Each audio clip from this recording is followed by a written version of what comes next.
ஒரு பணக்காரன் ஆகணும்னு முடிவு எடுத்துரு சார். நம்ம மைண்ட் செட் ரொம்ப முக்கியமா இல்லையா? அப்போ மைண்ட் செட்டில் வந்து பேசிக் என்னது?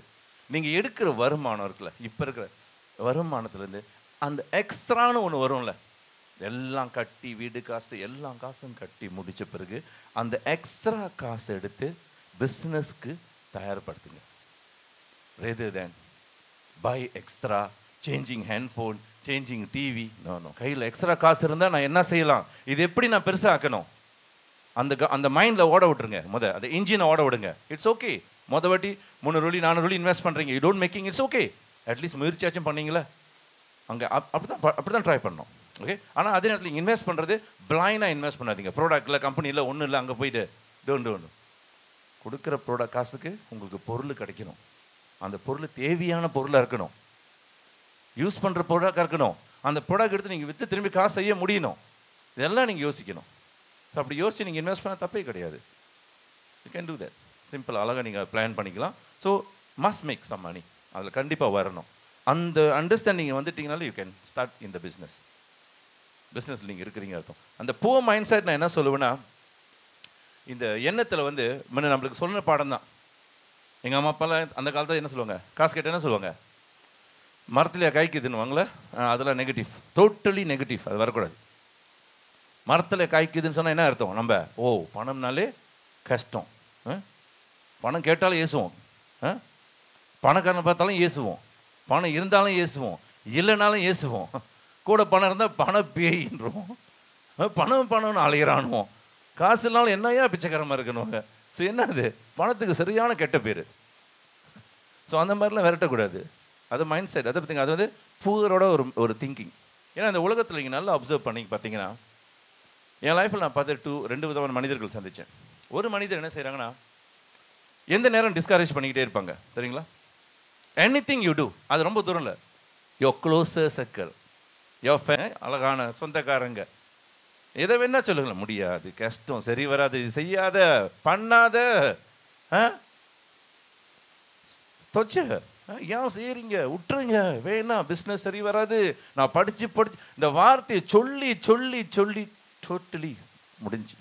ஒரு group of people, they motivate you, always motivate you, you can do it, உனக்கு திறமை இருக்கு, உனக்கு ஆற்றல் இருக்கு, உனக்கு எல்லாமே இருக்கு, எந்த குறையும் இல்லை, நான் சொல்றேன், நீ வெற்றி அடைவன்னு சொல்றாங்க. they always motivate you. நம்ம அதை மோட்டிவேட்டை கூட சில பேர் நெகட்டிவாக பார்க்க ஆரம்பிக்கிறோம். that's a problem. மோட்டிவேட்ன்றது நல்ல வார்த்தைங்க, புகழ்றது, பாராட்டுறது, உங்கள்கிட்ட திறமை இருக்குன்னு சொல்ற அந்த வார்த்தையை உங்களுக்கு உற்சாகப்படுத்துங்க. Very powerful. வார்த்தைக்கு அவ்வளோ தம்பு இருக்கு, அவ்வளோ சக்தி இருக்குது. ஸோ அந்த வார்த்தையை நீங்கள் என்ன செய்யணும், டேக் இட். செய்யறது செய்யாத ரெண்டாவது விஷயம். ஒருத்தவங்க மேலே கான்ஃபிடென்ட்டாக சொல்கிறாங்களா, கொஞ்சம் நம்பிடுங்க, அதை வேலை செய்யறதுக்கு வாய்ப்பு இருக்குது. எதுவுமே நம்பிட்டீங்கன்னா வேலை செய்ய வாய்ப்பு இருக்குது. It's you yourself. So நீங்கள் லைஃப் ஸ்டைலில் டெய்லி லைஃப்பில் பார்த்தீங்கன்னா, surrounding of people, closest people பாருங்கள், ஒரு 5-6 பீப்புள் எடுத்துங்க, உங்களோட க்ளோஸ் ஃப்ரெண்ட் சொல்கிறீங்களா, you just observe, are they growing in life, என்ன வளர்ச்சி அவங்ககிட்ட இருக்குன்னு பாருங்கள். டெவலப் பண்ணியிருக்காங்களா, அச்சீவ் பண்ணியிருக்காங்களா, சாதிச்சிருக்காங்களா, பாசிட்டிவாக இருக்காங்களா, எதெல்லாம் அவங்ககிட்ட பேசிக்கிட்டு இருக்காங்க, எந்த நேரம் சோக கதை வந்து படிச்சுக்கிட்டு இருக்காங்களா, பிரச்சனை, ஸோ இந்த மாதிரி பீப்புளெலாம் இருக்காங்களா. அப்போ ஏன் சொல்ல வரேன்னா, அதே making you or breaking you. இந்த பீப்புள் ரொம்ப முக்கியம், நீங்கள் பார்க்க சரியா இல்லைனா you have to do something. விரட்ட சொல்லலை, குறைச்சிக்க சொல்கிறேன், இல்லைனா வீக் ஆயிடுவீங்க. நீங்கள் என்ன தான் மோட்டிவேஷனாக இருந்தாலும், சில பேர் இருக்காங்க, அவங்களும் நல்லா வர மாட்டாங்க, பிறரையும் வாழ விட மாட்டாங்க. Believe me. அதே அவங்க நீங்கள் சொல்கிற ஆள் நல்லா வாழ்கிறாங்கன்னா, தே ஓன் டிமோட் யூ. ஃபைனான்ஷியலி ஸ்ட்ராங்காக இருந்தாங்கன்னா, நல்ல பாசிட்டிவாக இருந்தாங்கன்னா, அவங்க இந்த மாதிரி நெகட்டிவான வார்த்தையும் கூட கொட்ட மாட்டாங்க. ஆனால் அவங்களே பிரச்சனையில் இருக்கிறாங்க வச்சுங்களேன், அவங்க உங்களுக்கு என்ன சொல்ல முடியும்.